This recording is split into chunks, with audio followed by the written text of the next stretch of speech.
Hello and welcome to the Anime Dumpster Dive Seasonal Anime Podcast, where we discuss an anime that is currently airing. Today we'll be discussing episodes 12 and 13 of The Rising of the Shield Hero. Can Myne just hurry up and get her comeuppance already? Let's talk about it. I'm your host, Jake H. As always, I'm joined by my co-host, DJ. Hello. And my other co-host, Anthony. Hello. And I'm not doing fun titles this week because I'm mad. So let's just get on into it.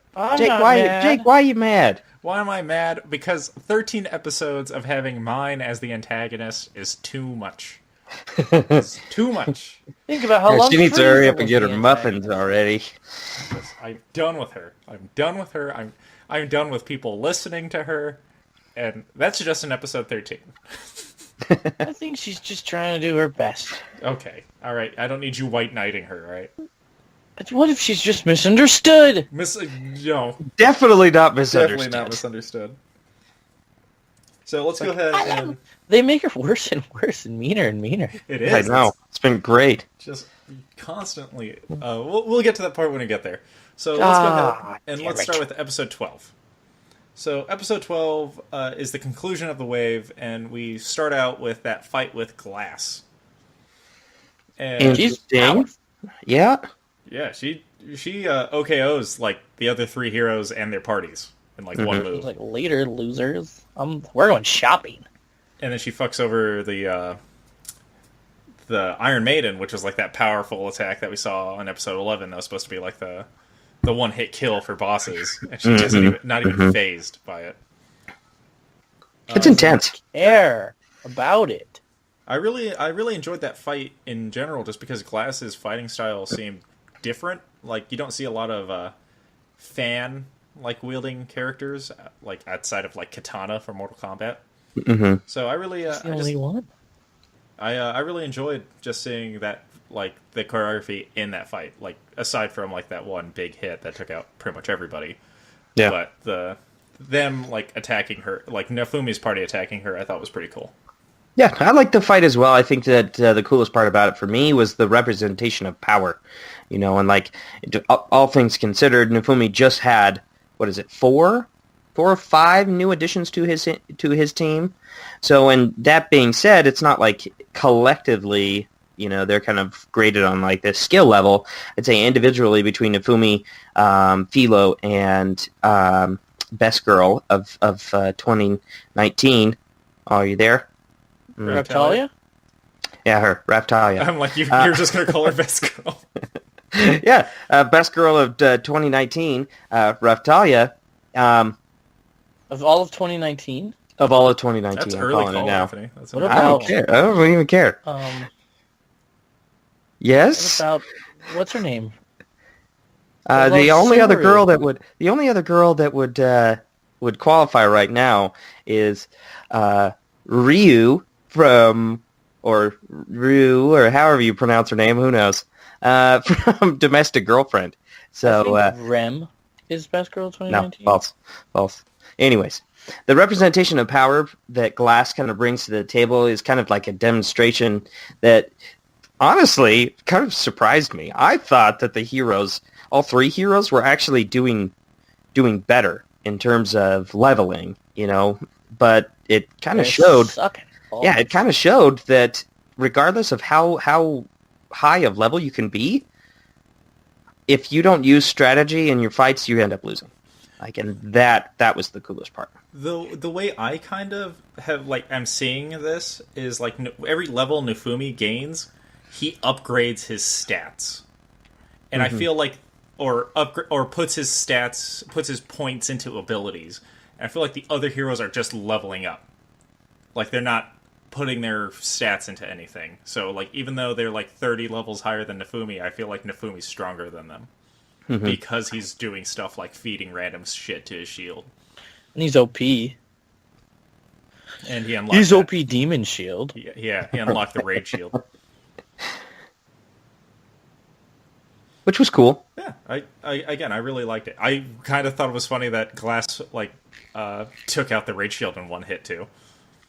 Yeah, that was it definitely kind of solves that problem though, doesn't it? You know, like where our rage, it's kind of like our rage shield I'm not afraid of it being like a Deus. Deus Ex Machina. Yeah, Deus Ex Machina, like in that sense that it's like, this is okay. Well, he's had the shield the whole time. We know about it. Thankfully, he's introduced it. Now it's just a matter of watching Nifumi master this, not necessarily weapon, but this extra skill that he has. Like it's cool to see that. Whereas I think that if they were to do it poorly, it would have been, he's had the demon shield the whole time in episode 20, and that's how he wins. Uh-huh. So I think that introducing this early and showing the ability of especially of the Iron Maiden, like that was so cool.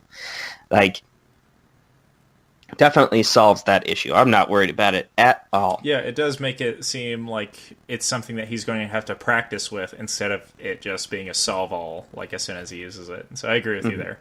Yeah. And then the fight concludes with Nifumi realizing there's a countdown clock and running away to just use up that time. And then the wave ends.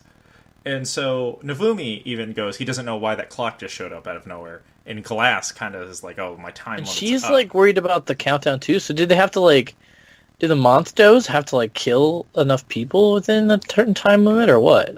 Well, that's what I'm wondering if, this is just go nuts with the theories on this one because I have no idea. So I'm wondering maybe there's 4 heroes or 4 villains for the wave, maybe, and they have to complete a certain task in a time limit.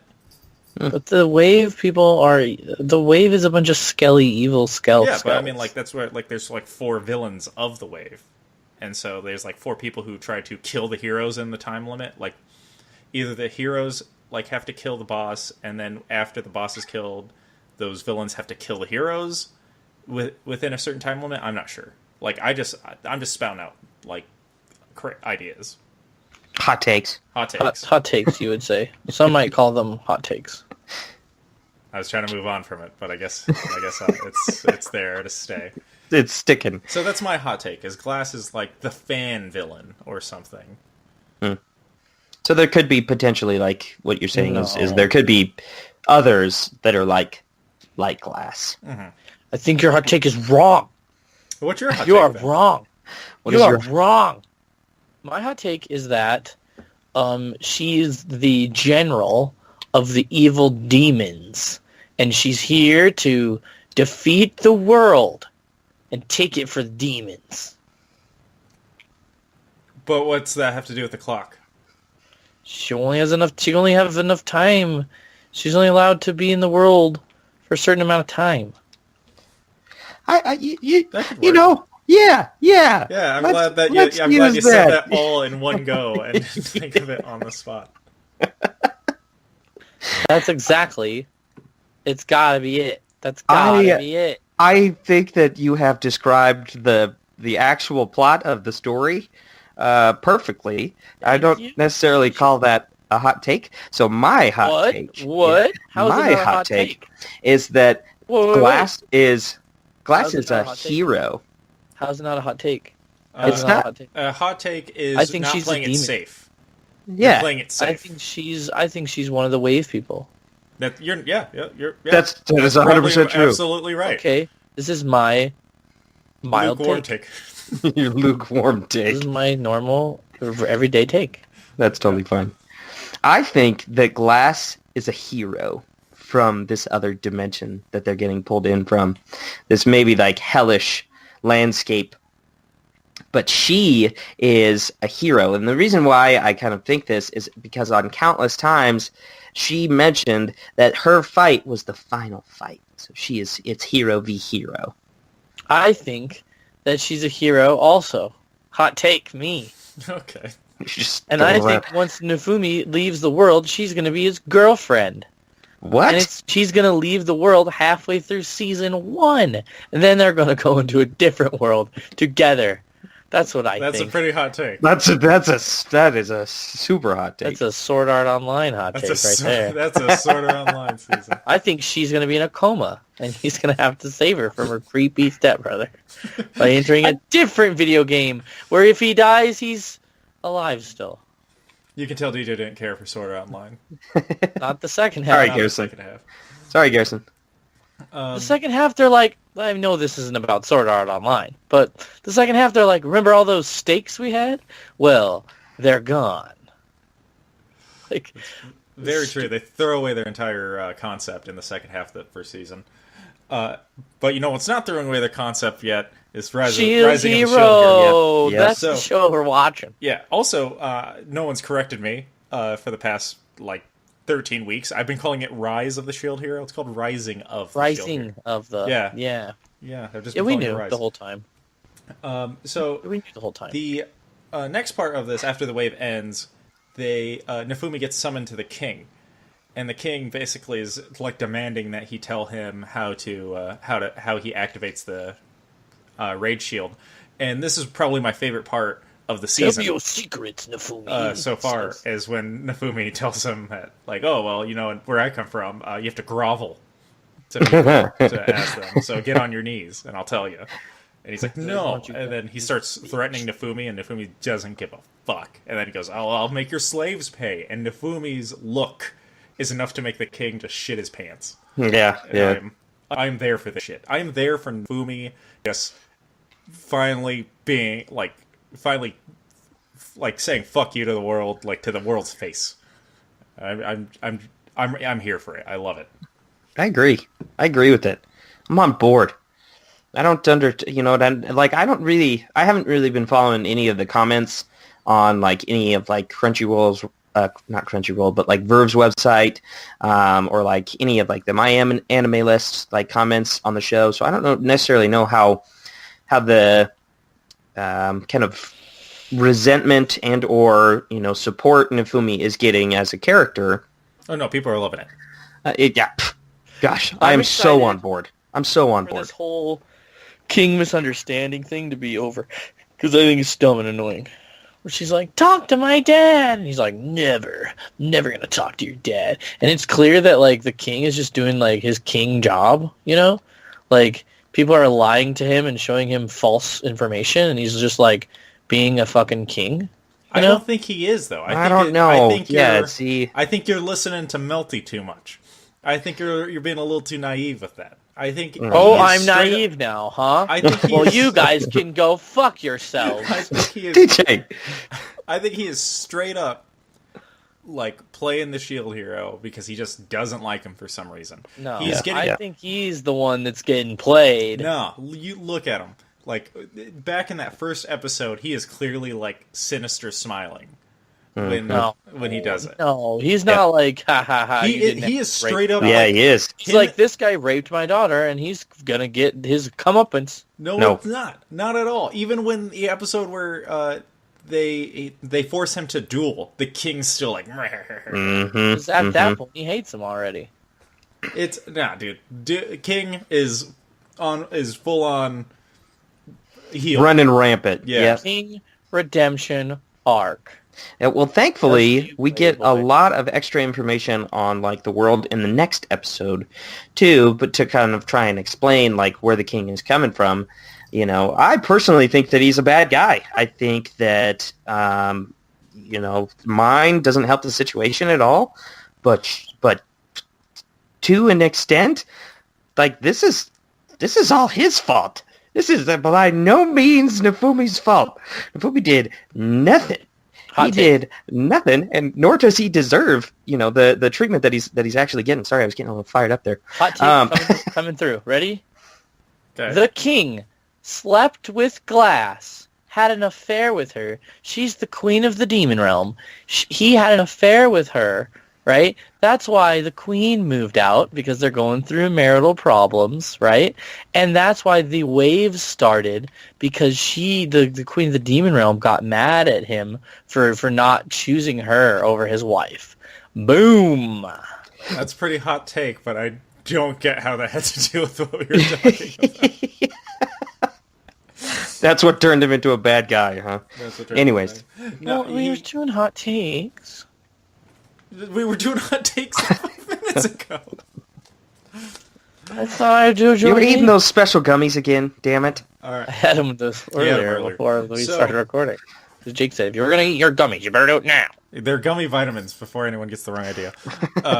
So the the part that we get to next is Melty and like an entourage go to confront Nifumi, basically like, hey, like we know you're headed to Shieldforden, but you need to make amends with my dad because like we can't have this infighting, which is very true. There should not be infighting amongst people while demons are attacking.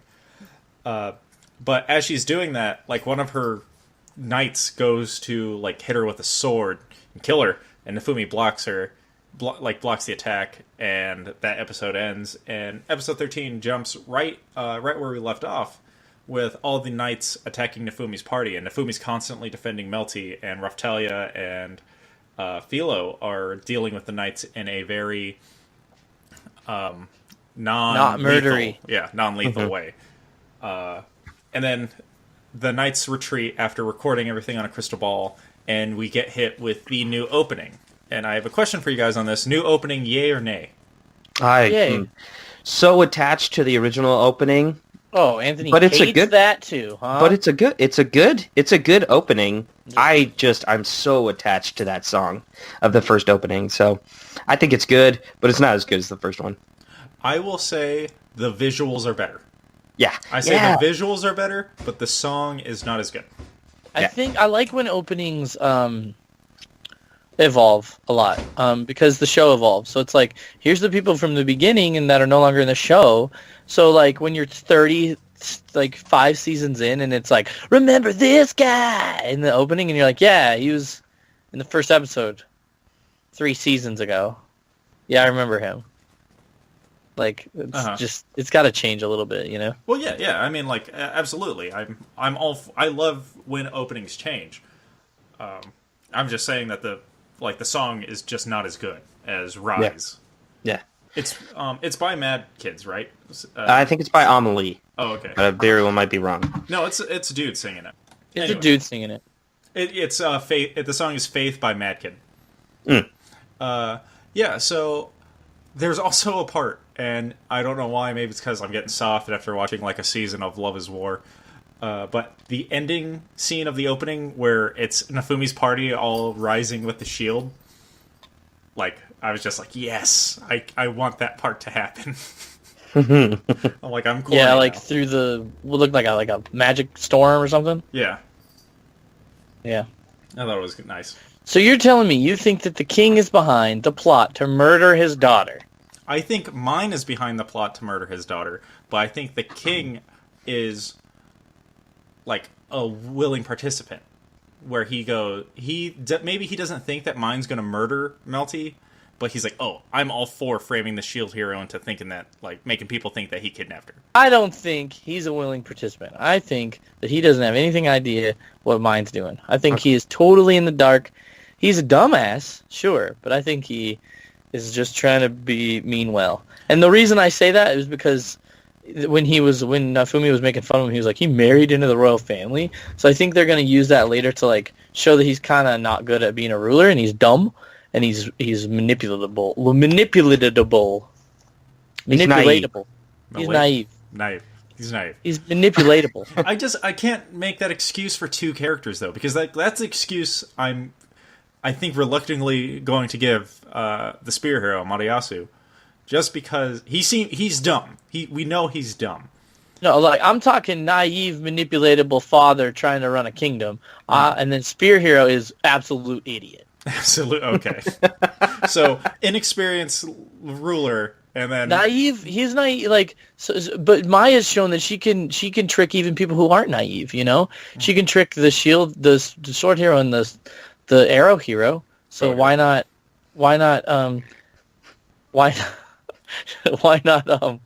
Why can't she trick the king too? You know.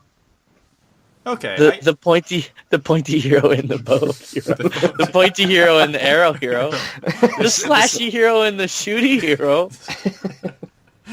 That's what Matiyasu probably calls him. That's probably what he calls him. Probably. He knows Nefumi's name just because people say it all the time. So he's just like, all right. He's like, I don't know the other 2. Well, the sharp stick and then the guy with the bullets.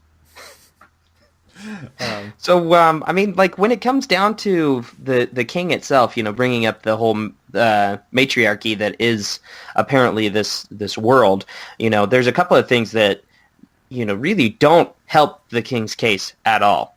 They're already either going to try and paint him as like the underdog that was unfairly represented and blah blah blah blah blah, and his wife is unfairly treating him or something like that, like something dumb, or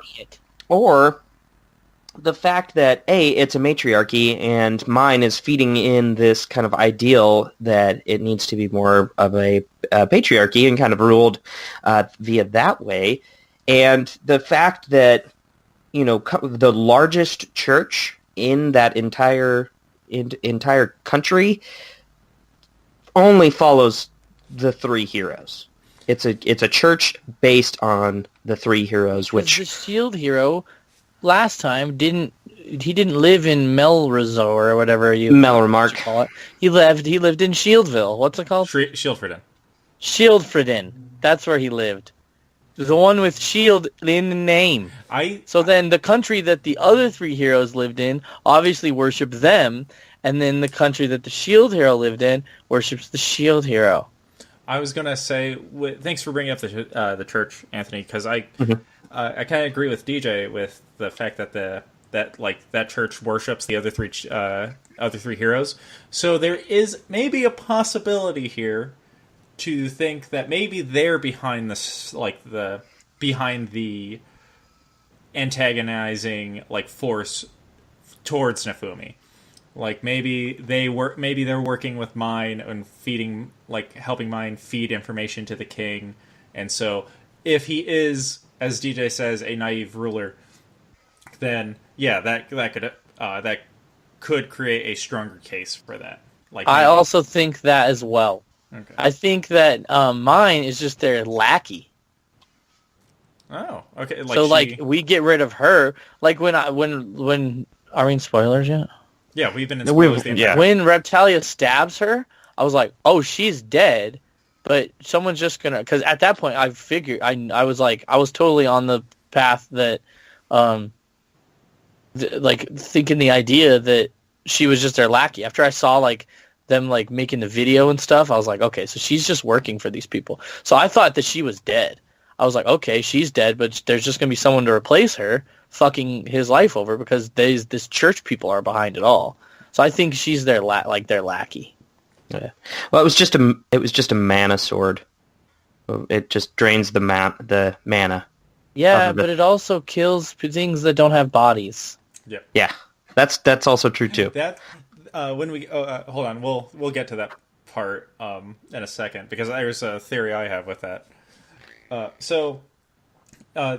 You guys mentioned that they edited the footage to make it look like Raftalia and Philo killed all those people. Yeah, and they were smug about it. They were smug. Raftalia had a JoJo face. Yeah, face from JoJo. She's like, "Oh, nani?" While she's slaughtering these poor guys. Yeah. And so they're on the run, and they're planning on leaving to, what's the name of that country? It's not Shieldfridden anymore. They're leaving to a place that has a lot of security. I thought that's Shieldfridden still. Yeah, they just don't. Basically, they were buffing the security around Melremark. No, they're going to the animal people land. Yeah, they're going to the one that has the that's mostly spelled something. Yeah, Smash him now for. Yeah, they're going to that one, and so then they actually end up getting caught up, and this is where the episode kind of hits its climax, where there's this confrontation between the three other heroes, a small army, and Nefumi's party. And it's already at this point that Melty is like, I'm going to stay with you, right? Like, Melty's going to become part of his party, in a way? Yeah. Yeah. She's like, fuck leaving, protect me. Yeah, because Nefumi's very much like, well, you're going to die if you go back. And there's this whole exchange here, and I was mad, but I was also really interested in it, because it's subtle, but Ren, the sword hero, has had so much growth from that first episode seriously, compared to who he is now. Because he's fan club over here, huh, guys? I mean, he's letting him talk. I am. Yeah, which is great, and he's asking questions. He does ask him to prove innocence in a way. It's like, well, show us you can't brainwash people. How? He's definitely not just listening blindly to to Myne, for sure. He's like, oh, well, he says he doesn't brainwash people. Is there a way we could figure this out? No. And not be... He's like, I'm not going to just kill a zombie dragon and kill a bunch of people again, all right, guys? Yeah. I think about my actions now, okay? Yeah, exactly. He's like, he thinks about what he's doing. Mayasu is still a fucking creep. Like, He's getting more and more like comic relief idiot, too. he is. He is getting more and more like comic relief idiot. There's that, when they try to escape, he throws that chain on Philo. And this bothered me a lot.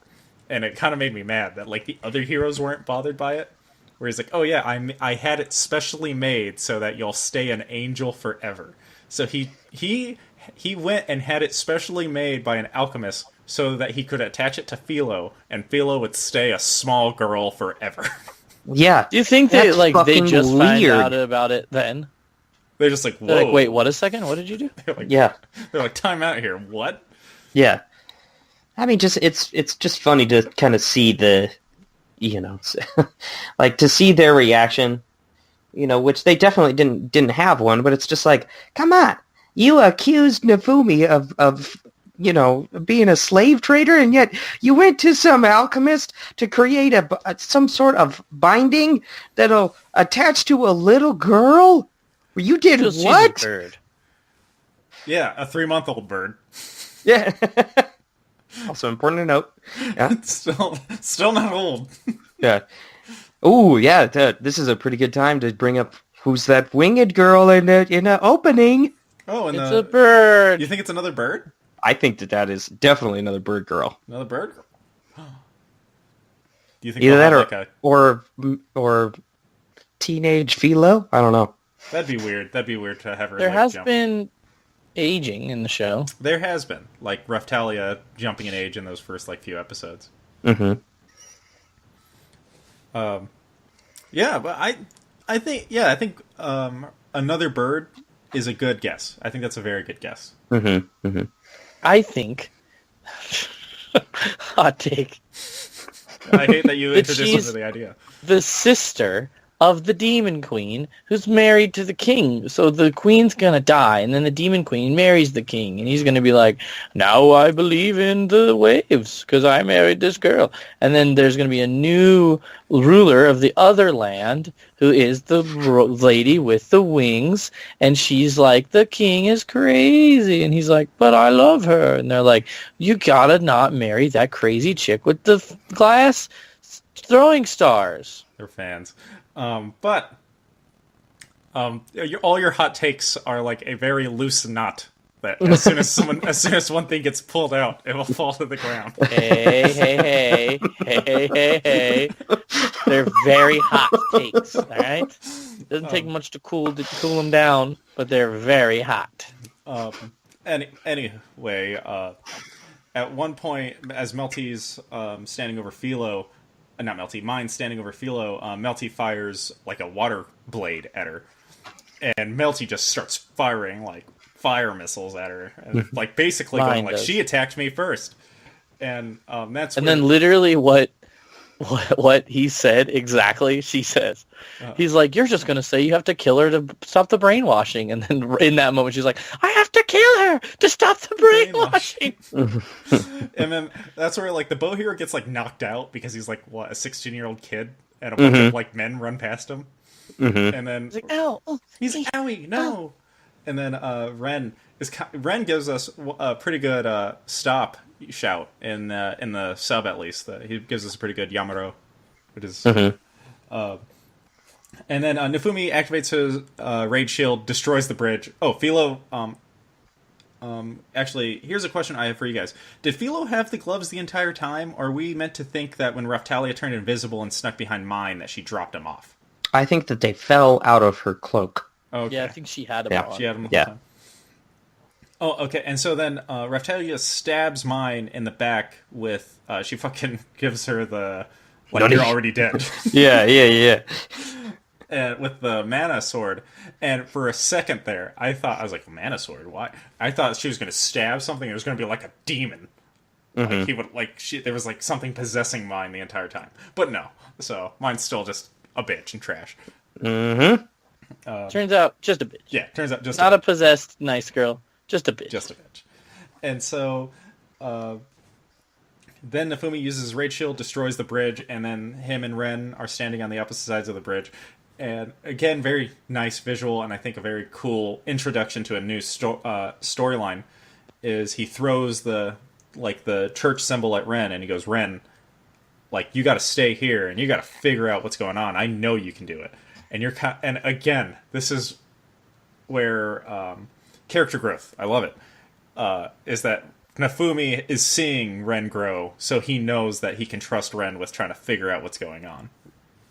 Granted, who knows, 2 episodes down the line, Ren could be like, I figured out what's going on. You're a rapist, and tries to kill him.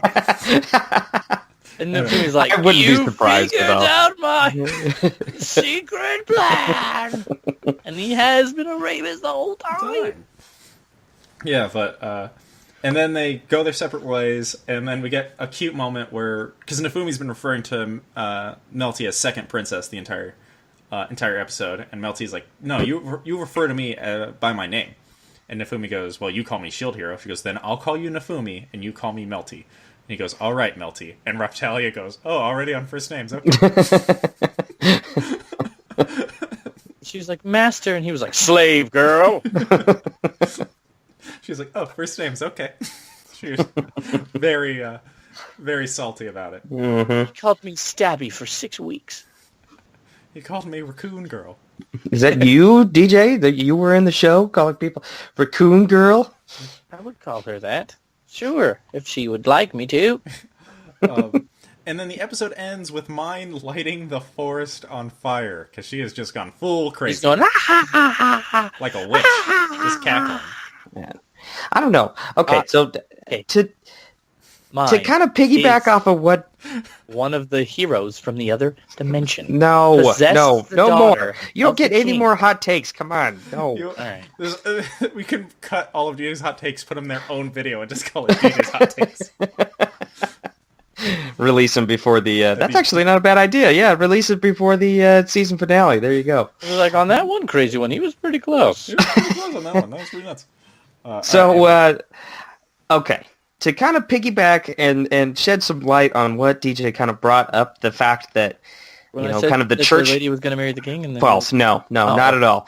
Okay. The fact that the church is somehow behind, you know, convincing not only the king, but Myne, I think as kind of their puppet. Okay, so my question is, at this point in time, is that kind of a cop-out? Is that kind of a cop-out excuse? Nope. Like, they're being controlled by the church the whole time. Not for Myne, but for the king. I mean, I never was blaming the king for what was going on in the first place. I don't think it cop out unless they're saying like that she was being literally mind controlled. Then that's a cop out. But if they just go that she was influenced by the church, I don't think that's a cop out. People are influenced by things all the time and don't light forests on fire. The king is like true. Such a like backseat role that like him being like, I thought that they were telling the truth is okay, but her going, I'm a good guy now. I thought they were telling the truth. No, you're a bitch still. Like no, you try to murder your sister. Like yeah. The only thing that will make me drop this show, and that's a lie. I'll probably finish it anyway. Would be if Myne gets a redemption arc. Mm-hmm. Ooh, Myne redemption arc. No redemption arc for Myne. No redemption arc. Pushed into the abyss. Yeah. Pushed into the abyss. Redemption arcs, dude. Jamie Lannister, let's go. Push her into the abyss. There she gets. She's dead now. I'm fine with that. You're fine with her dying. Mm-hmm. Easy way out. Jail forever. Jail forever. Yeah. So that is kind of the mid-season. Well, I guess last week's was the mid-season finale, and now we're in the second half of the first season. It does feel like that second episode did feel like with the new intro and also how it started, like it felt like a reset, kind of. Uh-huh. It was like, remember this? Was there a bigger break between them, or no? No, there was only a week. Because it definitely felt like a refresher that we normally don't get. Mm-hmm. It gave us like a refresher that we normally don't get, I think. So, I guess we didn't really talk about it too much, but the opening does have some other stuff in there. Is there anything in the opening besides the bird girl that stuck out to you guys that you guys kind of want to talk about? Because go ahead. No, go ahead. I was gonna say for me, there's two demi-human children that it kind of focuses on for a brief moment. So I'm wondering if Nofumi is at some point going to be like liberating these kids, or if he's going to get new kids. There's also that woman that watched like the video of him like murdering people and was like, "No, it couldn't be," or whatever, and she walked away. And she looked like Reptalia. That was Reptalia. That was Reptalia. That was Reptalia. No, she had an old lady face. No, that was a young girl. She was just wearing a hood. All right, so somehow Reptalia has gotten an old lady face. Because I definitely did not see that incorrectly. All right. Okay, sure. Whatever you say, Myne. Okay, so there is only one character that I'm really, really super interested about, aside from the bird girl. Is it the scythe dude? Redheaded scythe guy? Yeah, redheaded scythe guy. Lancer? He looks like what a Lancer. He's evil? Serious, he's yeah. evil? See, and that would be disappointing. So, and I think one thing that we have something to look forward to is, we kind of get shown a couple of flashes of like perhaps a development, of an actual team for Nofumi and Raphtalia. They show like a mage girl, and then they also show, I think, another fighter dude. And then they also show this scythe guy. So, like, I don't know if those scenes are particularly back-to-back, but I do know that the mage girl and the fighter dude, they show back-to-back, and they do that after sequencing, through Nofumi and through Raphtalia. Yeah. So, there's also the guy that he was like, oh, yeah, the glasses guy, yeah. He's planning something. Anytime you put your glasses up on your head like that. Glasses up and your eyes become light. Clearly. Yeah, right. Clearly. He might be evil. Yeah, that would be cool for them to get a little for his lenses. I would also make it it would also be cool for them to have cooler people to fight too. Yeah, maybe those are the other baddies. That is true. They could be more like people like But I don't think they would show baddies in the opening. They didn't last Glass time. all of last season. Oh, did they? Mm-hmm. Yeah. Yes. Maybe those are other baddies then. They did show baddies in the opening last time. So here's another question too. Are the waves only based in Melloremark? I think the first one like not in Melloremark? The first one was in the place Town. with the demi-humans, because that's where the first wave killed Raphtalia's parents. So I think the first wave before the heroes were there? And that's where all of the heroes died? Or just were not No, it was summoned before at the they time. got them. So that could be it. I think that's what it was implying, was that the first wave killed her parents. And then I'm pretty sure the one with the town was outside of Melloremark, right? Yeah. Yeah. Because they had to like travel there. Well, because they get teleported there, and then so they know what's going on. All right. Well, that pretty much wraps us up for this week. Anthony, you want to sign us out? I absolutely do. Thank you so much for following along with us with this Rising of the Sheared Hero. We hope that you are enjoying it just as much as we are. Hot takes have been heavily discussed on our channel, and we love to hear them. Please leave a comment down below with your hot take of the week. Who is this fan-wielding woman, and what does she have to do with the king? Hit me something crazier than mine. That's what I like. All right, DJ. As always, think up in your little heads. All right, DJ, where can they find us? Ooh, Jake, I will tell you. They can find us anytime that they need us. They just search their hearts, and they'll find that we have been there all along. You can do it, guys. No matter how hard it is, no matter what the problem, no matter what the challenge, we're there beside you, and you can make it. And this is Anime Dumpster Dive. The easier way you can find us is simply by hitting that subscribe button and tuning in for our content whenever we release it, as well as following us in our Twitters in the description down below. Thank you so much. Oh, like you meant not in like a metaphysical way. No. You meant like, oh, okay. Yeah, Twitter. Yeah. All right. Thank you so much for listening. Hope to catch you next time.